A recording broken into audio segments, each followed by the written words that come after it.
Hello everyone. Today we will talk about APA style, what it is, why we learn it, and how we use it. The initials APA stand for the American Psychological Association, an organization which has established guidelines to help us format papers and document sources.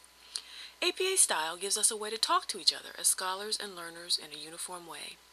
It hopefully allays our fears about formatting information correctly and establishes our credibility as writers regarding the use of source information.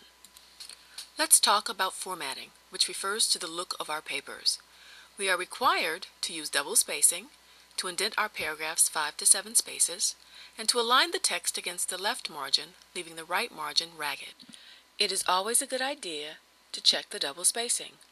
Microsoft Word offers us formatting options that indicate 0 points of space both before and after paragraphs. This setting can be found in the paragraph menu.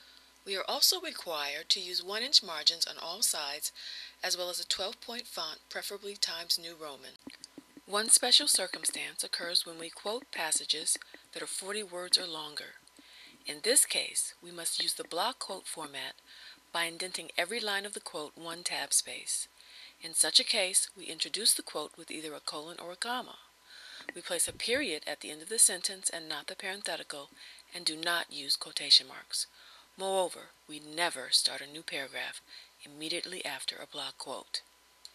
And let's not forget the title page, which must include the paper's title, the author's name, and the school. The title page also needs a header with running head, title, and page number.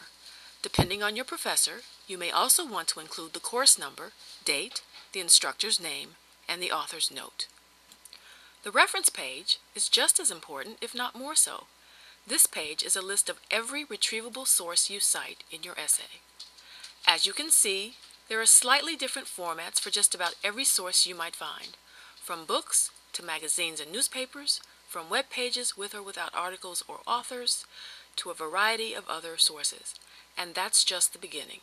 There is a format for just about everything, from graphics to government documents. Such citation is imperative. We document our sources to avoid plagiarism, which is the intentional or unintentional theft of someone's ideas or language, even visual images, and can result in a failing grade on the assignment, in the course, or expulsion from school. Remember, every time you quote, paraphrase, or summarize information, in most cases you must include an in-text citation and a reference page citation. The exception to that rule is personal communication. For example, an interview, email, or phone conversation. These sources are not listed on the reference page, but are cited in parentheses within the text.